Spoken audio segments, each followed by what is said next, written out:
Hello, good morning to all seventh special students. हमने lesson number 4 air पढ़ चुके थे। इसके एनसीईआरटी के जो क्वेश्चन है वो कर चुके थे। अब कुछ एक्स्ट्रा क्वेश्चन बनते हैं जो कि आपके लिए बहुत ज़्यादा इम्पोर्टेंट हैं। आप उन सबको नोट करते जाइए। ये जैसे स्टार्ट में ही दे रखा है ये वर्सन, वैसे आपके एनसीईआरटी का क्वेश्चन नंबर ये देख सकता हूँ मैं। एनसीईआरटी का क्वेश्चन नंबर ये है, फर्स्ट का थर्ड पार्ट है। फर्स्ट का थर्ड पार्ट वहाँ पे आ भी गया है। फिर भी बता देता हूँ आपको कि ग्रीन हाउस जो इफेक्ट है वो किसके कारण होता है। Which gas is responsible for green house. तो वो ये है कार्बन डाइऑक्साइड। इसको CO2 भी बोलते हैं। Carbon dioxide gas creates a green house effect by tapping the heat radiated from the अर्थ। तो ये इसका आंसर है, इसलिए हम इसको ग्रीन हाउस बोलते हैं। सेकंड पर्सन है डिफाइन ग्लोबल वार्मिंग। फिर सुन लो पर्सन एक बार फिर, डिफाइन ग्लोबल वार्मिंग। तो इसका आंसर यहाँ से स्टार्ट है, देख रहे हो आप। वहन इट्स की जगह आपने लिखना CO2 यो CO2 या फिर लिखो कार्बन डाइऑक्साइड। वहन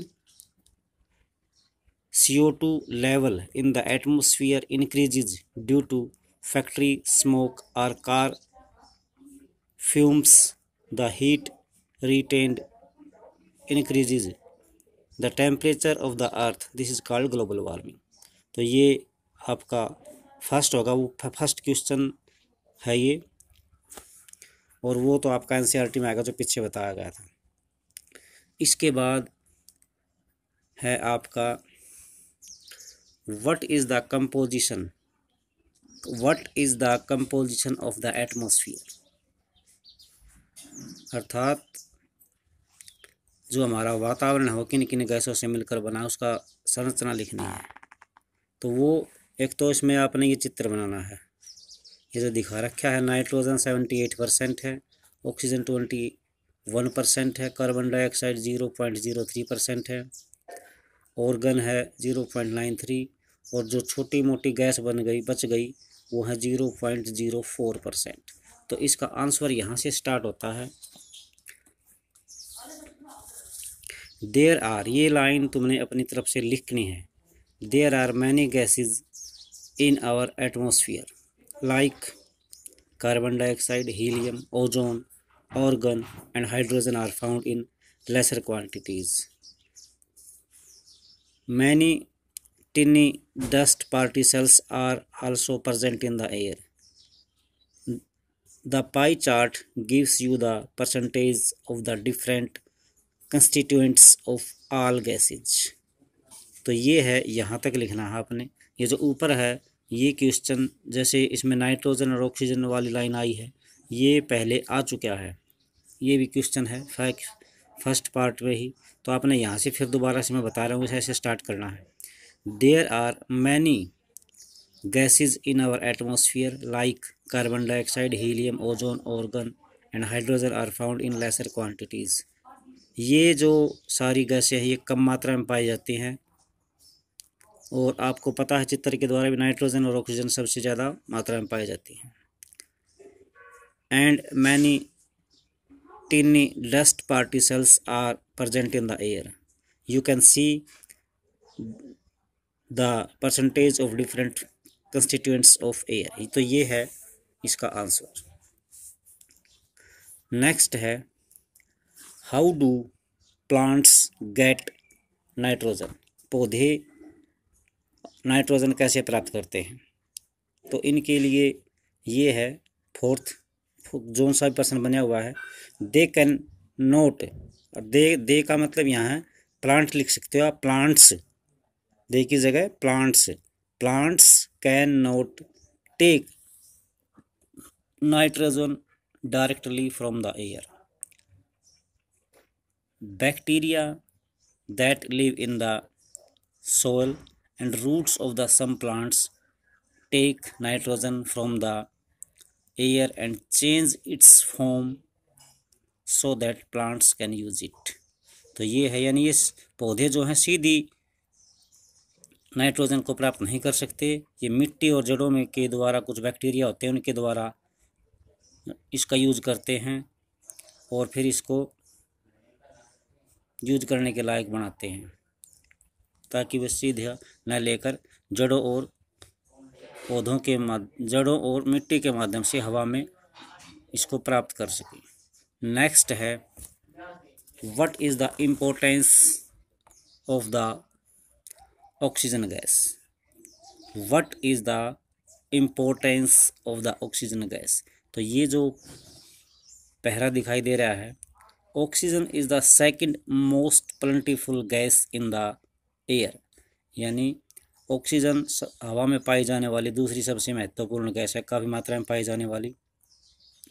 humans and animals take oxygen from the air. मानव और सभी जीव जंतु इसी से सांस लेते हैं हवा के द्वारा। They breathe. Green plants produce oxygen. हरे पौधे ऑक्सीजन का उत्पादन करते हैं ड्यूरिंग फोटोसिंथेसिस, प्रकाश संश्लेषण की क्रिया द्वारा। In this way oxygen content in the air. इस प्रकार हवा में ऑक्सीजन पाई जाती है, ये स्थिर होती है। तो ये लाइन आप लिख भी सकते हैं, if we cut trees then this balance is disturbed. अगर हम पेड़ों को लगातार काटते जाते हैं तो ये संतुलन बिगड़ जाता है। नेक्स्ट है भी, what do you mean by the importance of carbon dioxide, CO2। Carbon dioxide is another important gas in the atmosphere. यहाँ से स्टार्ट करना है। Green plants use carbon dioxide. हरे पौधे इस गैस का यूज करते हैं टू मेक देयर फूड, अपना भोजन बनाने के लिए। एंड रिलीज ऑक्सीजन, और ऑक्सीजन छोड़ते हैं। ह्यूमन्स और एनिमल्स रिलीज कार्बन डाइऑक्साइड। मानव और सभी जीव जंतु रिलीज कार्बन डाइऑक्साइड गैस छोड़ते हैं। The amount of carbon dioxide released, carbon dioxide की छोड़ी गई मात्रा बाय ह्यूमन्स और एनिमल्स, मानव द्वारा और जीव जंतुओं द्वारा, सीम्स टू बी इक्वल, ये बराबर हो जाती है, to the amount used by the plants which make a perfect balance. जो पेड़ पौधे छोड़ते हैं, पेड़ पौधे यूज करते हैं और मानव छोड़ता है, वो वहाँ पर इनका संतुलन बराबर हो जाता है, सही संतुलन बन जाता है। तो ये है importance of carbon dioxide gas. इसके बाद है, आगे चलिए,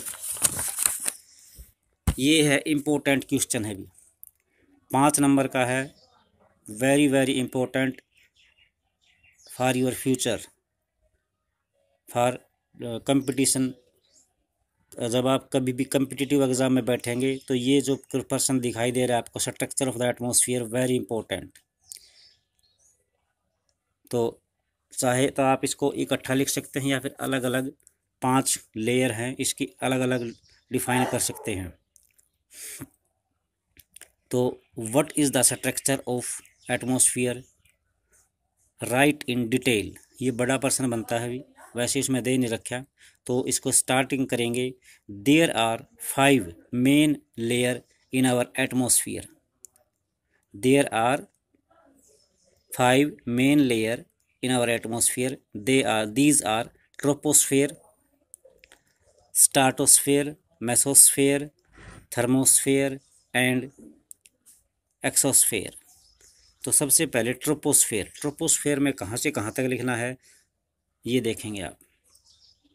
this layer is the most important layer of the atmosphere. It's average height, very important line है ये, it's average height is 13 kilometre. इसकी जो हाइट है, यानी ज़मीन पर हम खड़े हैं तो वहाँ से 13 किलोमीटर तक है ये। The air we breathe exist air, जिस हवा में हम सांस लेते हैं वो यहाँ पर पाई जाती है। जो मौसम की सारी घटनाएं हैं, जैसे बारिश है, धुंध है, ओले हैं, वो सारे इसी लेयर में होते हैं। नाम क्या है? ट्रोपोस्फेयर। सेकंड है स्ट्राटोस्फेयर। स्ट्राटोस्फेयर को यहाँ से स्टार्ट करना है। दिस लेयर एक्सटेंड्स अप, ये अपनी तरफ से हुई। This layer extends up to a height of 50 kilometre, यानी ये 50 किलोमीटर तक है। From clouds and associated weather phenomena making conditions most ideal for flying aeroplanes. ये जो मौसम की जो गतिविधि है और बादलों की स्थिति है वो यहाँ पर हवाई जहाज़ों के उड़ने के लिए उचित है।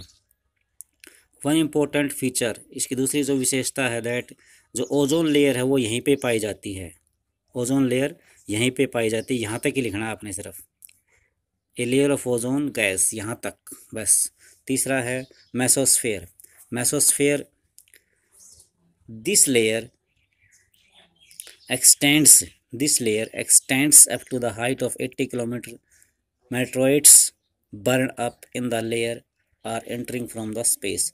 इसमें जो हमारे उल्का पिंड हैं वो जलते हुए दिखाई देते हैं, फ्रॉम द स्पेस, अंतरिक्ष से आते हुए दिखाई देते हैं घर्षण के कारण। नेक्स्ट है thermosphere. Thermosphere, in thermosphere temperature rises very rapidly. यहाँ पर टेम्परेचर जो है तापमान बहुत तेज़ी से बढ़ता है क्योंकि हाइट बहुत ज़्यादा हो चुकी है। लोनोस्फेयर, आयनोस्फेयर है अभी, आयनोस्फेयर यानी आयन वर्त यहाँ पर इसका एक हिस्सा है। ये it extends between 80 to 400 kilometre, 80 से 400 किलोमीटर इसकी ऊंचाई है। This layer helps in radio transmission, ये रेडियो से जो तरंग आती हैं उनको पकड़ने में मदद करती है। In fact radio waves transmitted from the earth are reflected back to the earth by this layer, और यहीं से जो रेडियो की तरंगें हैं पृथ्वी द्वारा वापस आ जाती हैं। लास्ट है इसका एक्सोस्फेयर। द अपर मोस्ट, सबसे जो ऊपर का भाग है वो है एक्सोस्फेयर के नाम से जाना जाता है। This layer has thin air, यहाँ पर हवा बहुत कम है या पतली है। लाइट गैसेज, हल्की गैसें हैं जैसे हीलियम है और हाइड्रोजन है, ये अंतरिक्ष में ये गैसें तैरती रहती हैं। तो ये 5 लेयर हैं, चाहे तो इनको आप एक एक करके अलग अलग लिख सकते हो या एक क्वेश्चन सीधा बना सकते हो। ये बहुत ज़्यादा इम्पोर्टेंट है और ये जो चित्र दे रखा है ये भी आपने बनाना है। कभी कभी अकेला चित्र पूछ लिया जाता है 2 नंबर में, ठीक है। तो वैसे सारा प्रश्न तो है ये बहुत लेंथी, सारा कभी नहीं पूछा जाएगा, 1 या 2 पॉइंट पूछे जाएंगे, तो आप इनको नोट कर लेना अच्छी तरह से। एक फिर ये नोट करो आप, अर्थ रिसीव्स ओनली 2 अरब parts in the sun energy.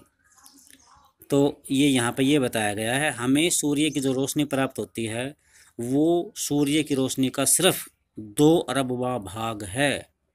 ये नॉलेज हमें होना चाहिए आपके कि हमें पर सूर्य की जो रोशनी है उसका कितना भाग प्राप्त होता है। तो क्या है इसका answer, how much we get energy from the sun, तो 2 अरब आएगा, 2 अरब पार्ट्स, 2 अरबवां हिस्सा। वैसे इसको स्टेटमेंट में ही लिख लेना सीधा। अब एक छोटा प्रश्न ये बनता है भी, what is the difference between weather and climate. What is the difference between weather and climate. तो ये वेदर के बारे में बता रहे हैं, weather is this hour to hour day to day condition of the atmosphere, यानी जो वातावरण की जो घंटे घंटे में और दिन प्रतिदिन बदलने की जो चेंज होने की जो स्थिति है उसको हम वेदर कहते हैं, मौसम। दूसरा है जो क्लाइमेट के बारे में, the average weather conditions of a place for a longer period of time represents the climate of a place, अर्थात लंबे समय तक रहने वाला जो मौसम है उसको, किसी भी स्थान का जो लंबे समय तक रहने वाला मौसम है या उसकी गतिविधि है उसको हम उस स्थान की जलवायु बोलते हैं। अब टेम्परेचर में बताया गया है, टेम्परेचर से क्या कहते हैं अभी, the degree of hotness and coldness of the air is known as temperature. तो मौसम की गर्माहट या ठंड ऑफ द एयर, हवा में, इज नोन टेम्परेचर। नेक्स्ट है insolation. What is insolation? Insolation से आप क्या समझते हैं? तो यहाँ से है, insolation is the incoming solar energy intercepted by the earth. फिर दोबारा सुन लो, what do you mean by insolation, या what is the meaning of insolation? Answer है, insolation is the incoming solar energy intercepted by the earth. और एक इसके साथ में ये दिखा रखा है, थर्मामीटर किसके लिए यूज़ होता है? थर्मामीटर टेम्परेचर को मापने के लिए यूज़ होता है। बैरोमीटर किसके लिए यूज़ होता है? मेजर्स एटमॉस्फेयर प्रेशर, वायुमंडलीय दबाव को मापने के लिए। विच इंस्ट्रूमेंट इज़ यूज्ड, क्वेश्चन बना के लिख सकते हो या सीधा लिख सकते हो। Which instrument is used to measure atmospheric pressure, तो आंसर है barometer. Which instrument is use to measure the temperature? Thermometer. ये नीचे दिखा रखा है। फिर what do mean by rain gauge? It measures the amount of rainfall, वर्षा को मापता है। और ये दिखा रखा है विंड वेन। ये what is wind vane? Wind vane shows the direction of the wind, हवा की दिशा को दिखाता है। इसको हिंदी में बोलते हैं वात दिग्दर्शक। तो यहीं तक करना है अभी आपने, जो क्वेश्चन है आपके यहीं तक एक्स्ट्रा क्वेश्चन बने हुए हैं, और बाकी जो पार्ट्स बच गया वो करेंगे कल। तो आज के लिए इतना ही। और इन प्रश्नों को आप जब भी कभी कम्पिटिटिव एग्ज़ाम देंगे तो तब आपको इनके महत्व का पता चल जाएगा। अभी आप इनको ऐसे याद करो कि आपकी जो मेमोरी है उसमें परमानेंट ये स्थिर हो जाएं। जैसे आपको अपने पड़ोसी का नाम याद रहता है, आपके दोस्तों का नाम याद रहता है, इस तरह इसको याद करो ताकि आप कभी भी इनको भूलें नहीं। Thanks, next time we meet next time.